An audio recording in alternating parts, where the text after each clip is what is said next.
সময় কত তাড়াতাড়ি চলে যায়, তাই না? মনে হচ্ছে খুব তাড়াতাড়ি সময়টা চলে গেল। 2018 সালে অনার্স ফার্স্ট ইয়ারে ভর্তি হয়েছিলাম।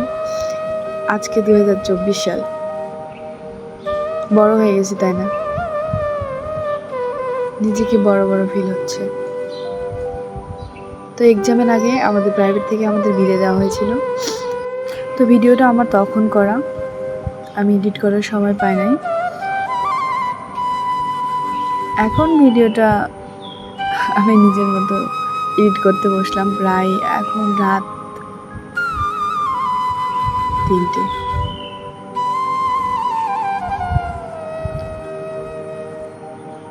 তো চলার পথে আমরা অনেকের সাথে অনেক রাগারাগি, মান অভিমান, ঝগড়া, নিজেদের ভিতর গুমড়ে থাকা,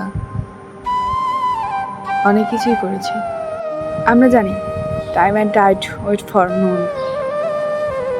সময় এবং স্রোত কখনো কারোর জন্য থেমে থাকে না। দেখতে দেখতে আমরাও এই ইউনিভার্সিটি লাইফের প্রায় 6টা বছর কাটিয়ে দিলাম। কাউকে আমার বলা হয়নি যে কেমন আছো, বুঝতে পারছো? কখনোই আমি বলিনি যে কেমন আছো। হ্যাঁ, এই বিষয়টা হয়তো বা তোমরাও মিস করেছো। যাই হোক, আমি তোমাদেরকে বললাম, অনেকে ফার্স্ট থেকে আমার কাছে করেছো, তোমাদের অবশ্য অনেক মিস করবো। কিছু করার নাই। আমি অনেক সময় তোমাদের অনেক বকাঝকা করেছি, অনেক গালিগালাজ করেছি, সেটার জন্য অনেক সরি। আর এটা হয়তো বা আমার জন্য আমি বলিনি, তোমাদের বিপর্যস্ত করেছি এবং তোমরা বিশ্বাস করতে কিনা জানি না। তোমাদেরকে বলার পর কিন্তু আমি যথেষ্ট কষ্ট, তোমাদেরকে যে বকাঝকা বা গালি গালাজ অনেক সময় করি, সেটা খুব অনেক কষ্ট পাই। যার জন্য আমি প্রত্যেকবার যে বিদায় অনুষ্ঠান হয়, তারপরে আমি বেশ 3 দিন 4 দিন 5 দিন খারাপ অবস্থার ভিতরে থাকি, সেটা হচ্ছে রুম থাকে। তোমাদের যে সময় ব্যাচগুলো থাকে ওই সময় আমার খুব কষ্ট হয়। যাই হোক, আমি তোমাদের কাছে অনেক হয়তো দুর্ভাগ্য হয়ে গেছে, অনেক আশা করা, সেটার জন্য ব্যক্তিগতভাবে ক্ষমা চাচ্ছি। তোমরা আমাকে ক্ষমা করে দিও। তোমাদের ভবিষ্যৎ জীবন সবার ভালো হোক, সেটাই আমি আশা করি। তোমরা জীবনে অনেক কিছু করতে পারো, অনেক কিছু করতে পারবেও বিশ্বাস করি।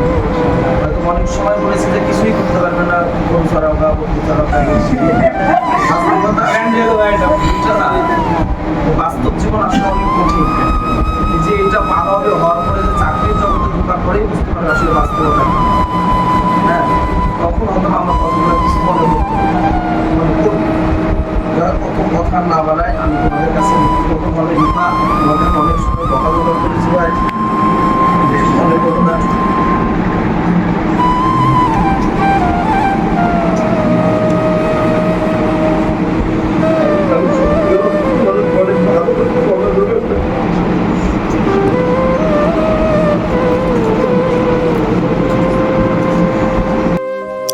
সত্যি কথা বলতে, আমি প্রাইভেটে আঙ্কেলের কাছ থেকে প্রায় 1টা বছর পেয়েছি।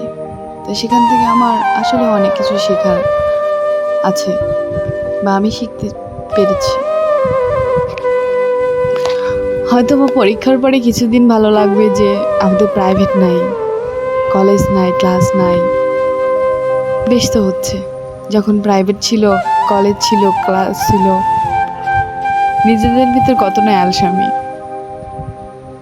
যদি ছুটি থাকতো, যদি আজকে ছুটি থাকতো।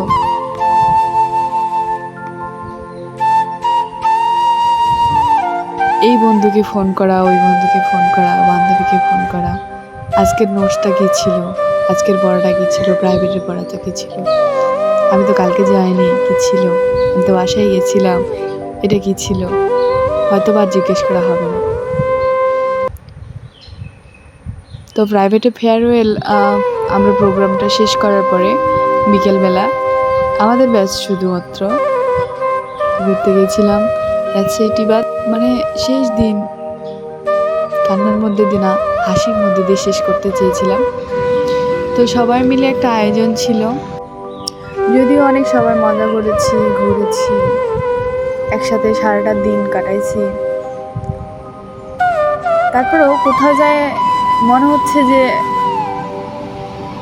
আদৌ আমরা বড় হয়ে গেছি, আমাদের পরবর্তী স্টেপগুলো কি হবে, আমাদের লক্ষ্যগুলো কী হবে, কোথায় যাব, কি করব। হয়তো এইভাবে আর কারোর সঙ্গে প্রাইভেটে বসে পড়াটা করা হবে না। চলার পথে 2-1বার হয়তো দেখা হতে পারে, কিরে কেমন আছিস, শেষ।